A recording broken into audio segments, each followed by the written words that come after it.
Bem-vindo ao Contos da Meia-Noite. Aqui é a Fran. A partir de agora, o medo não pede licença. Apague as luzes, coloque os fones, feche os olhos e não olhe para trás. A história já começou. Antes de começar nosso relato, deixe aqui nos comentários de onde você está nos ouvindo. Diego Fonseca comprou a câmera numa feira de antiguidades em Belém do Pará, num domingo de calor úmido que deixava o ar com a textura de toalha molhada. Era uma Graflex Speed Graphic de 1948, o tipo de câmera de fole que os fotojornalistas norte-americanos usaram durante décadas, robusta e mecânica com aquela solidez de ferramenta que foi feita para durar e durou.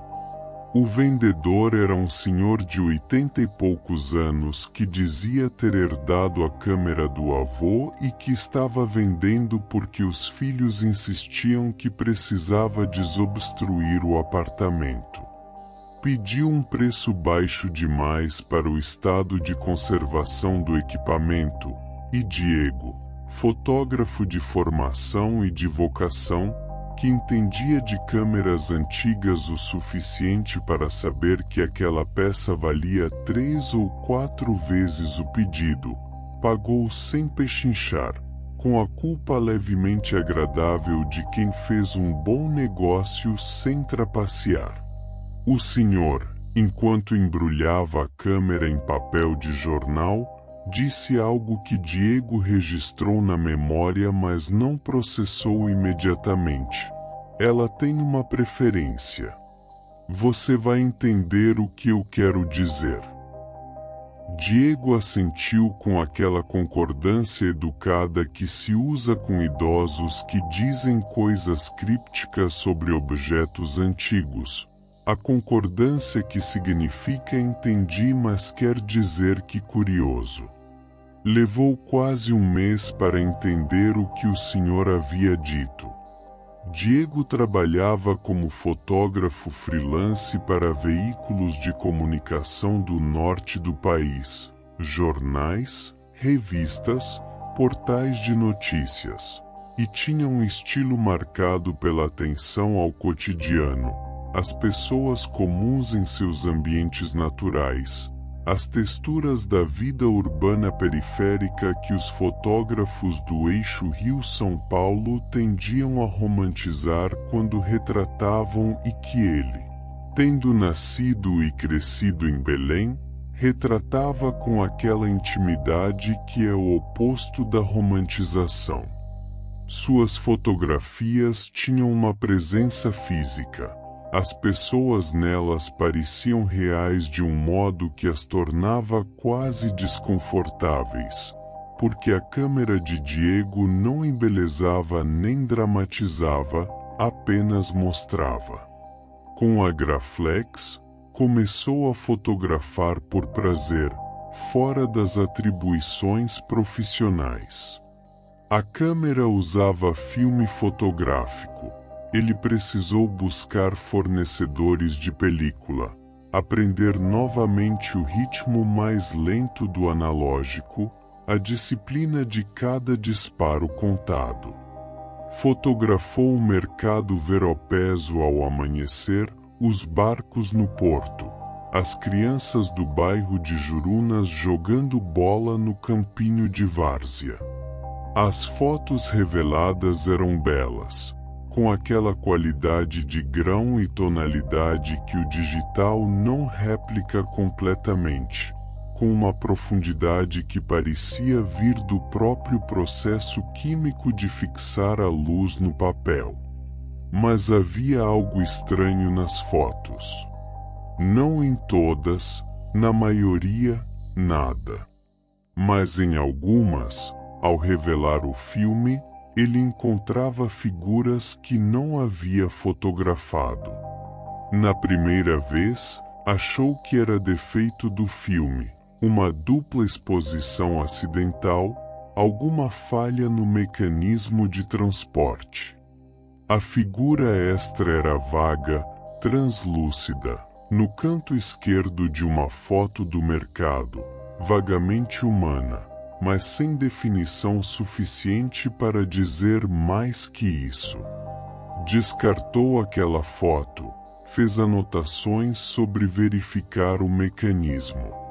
Na segunda vez, não era possível ser defeito de filme. Era uma foto que havia tirado do porto ao entardecer. O céu cor de laranja queimada sobre o rio, as silhuetas dos barcos pesqueiros contra o fundo luminoso. Uma foto que conhecia de cor porque havia tirado sozinho, confirmado que não havia ninguém na moldura antes de disparar. A foto revelada mostrava, de pé sobre a proa do barco mais próximo, uma figura claramente humana. Um homem, de costas, usando roupa de trabalho, voltado para o rio. Nítido. Sem granulação, sem a translucidez da dupla exposição. Presente, sólido, real. Diego levou a foto para um laboratório fotográfico profissional e pediu que examinassem o negativo. O técnico, depois de um exame com lupa, disse que o negativo estava perfeito. A figura estava lá, tão nítida quanto tudo mais na foto. "Quem é esse cara?" perguntou o técnico. Diego disse que não sabia. Ele começou a documentar as ocorrências. Em 3 meses de uso da Graflex, fotografou 46 rolos de filme, aproximadamente 450 imagens. Em 23 dessas imagens, havia figuras que ele não havia fotografado. Todas claramente humanas. Todas de costas ou de perfil, nenhuma de frente. Todas com aquela nitidez sólida que as tornava indistinguíveis dos elementos reais da fotografia. Diego pesquisou a câmera, o número de série, o histórico de manufatura, os donos anteriores. A Graflex Speed Graphic com aquele número de série havia sido vendida originalmente a um estúdio fotográfico de Belém em 1949, que havia operado até 1971, quando havia fechado depois da morte do proprietário. O proprietário era um fotógrafo chamado Eurico Tavares Melo, que havia se especializado em fotografia post-mortem, a prática, comum até meados do século XX, de fotografar os mortos antes do enterro como memento para as famílias. Essa especialidade havia gerado um arquivo considerável, parte do qual havia sido doado a um museu estadual. Diego foi ao museu. O arquivo de Eurico Tavares Melo consistia em 432 fotografias, catalogadas por data e endereço do falecido. Eram fotos de mortos, em caixões, em camas, às vezes sentados numa cadeira com a postura arrumada post-mortem que era prática comum da época, com aquela qualidade de luz suave e composição cuidadosa que o fotógrafo havia desenvolvido ao longo de décadas de especialização.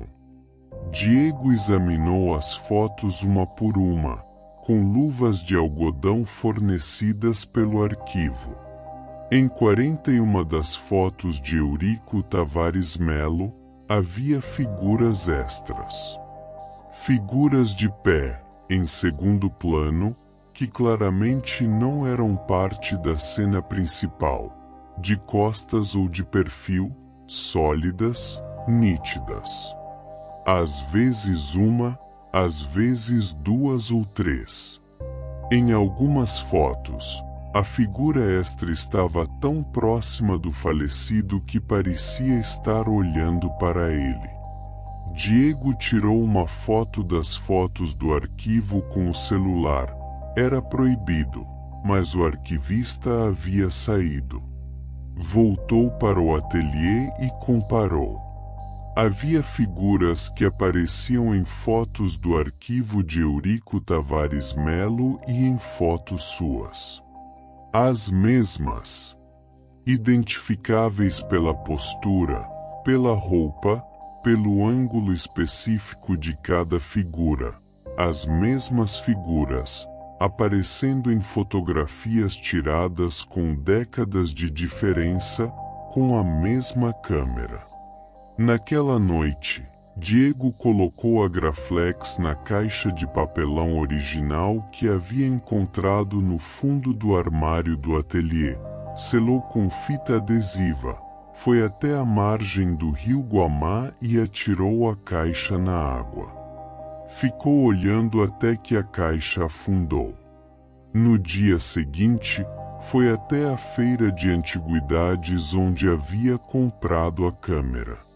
O senhor de 80 e poucos anos ainda estava lá, na mesma barraca, vendendo as mesmas coisas, como se as semanas não houvessem passado, como se o espaço ao lado da barraca estivesse aguardando por ele. Eu joguei a câmera no rio, disse Diego. O senhor assentiu como quem esperava ouvir isso. Meu avô jogou ela no rio antes de mim. Alguém tirou da água e vendeu para mim. Eu joguei ela no rio. Você comprou de mim. Pausa. Ela volta. Sempre volta. O que ela quer? Perguntou Diego. O senhor o olhou por um momento com aqueles olhos de 80 anos que viram o suficiente para saber a diferença entre o que tem resposta e o que não tem. Ela não quer nada.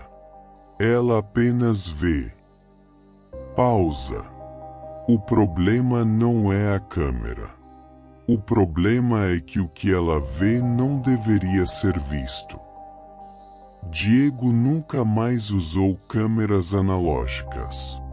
Trabalha exclusivamente com digital, com todos os defeitos do digital, com toda a falta de profundidade e textura do digital. Prefere assim. O digital captura o que existe. O analógico. Eurico Tavares Melo havia descoberto em 1949 e Diego Fonseca havia confirmado em 2022, captura o que existe e o que persistiu além da existência. E há mais persistindo do que qualquer um de nós tem conforto em saber.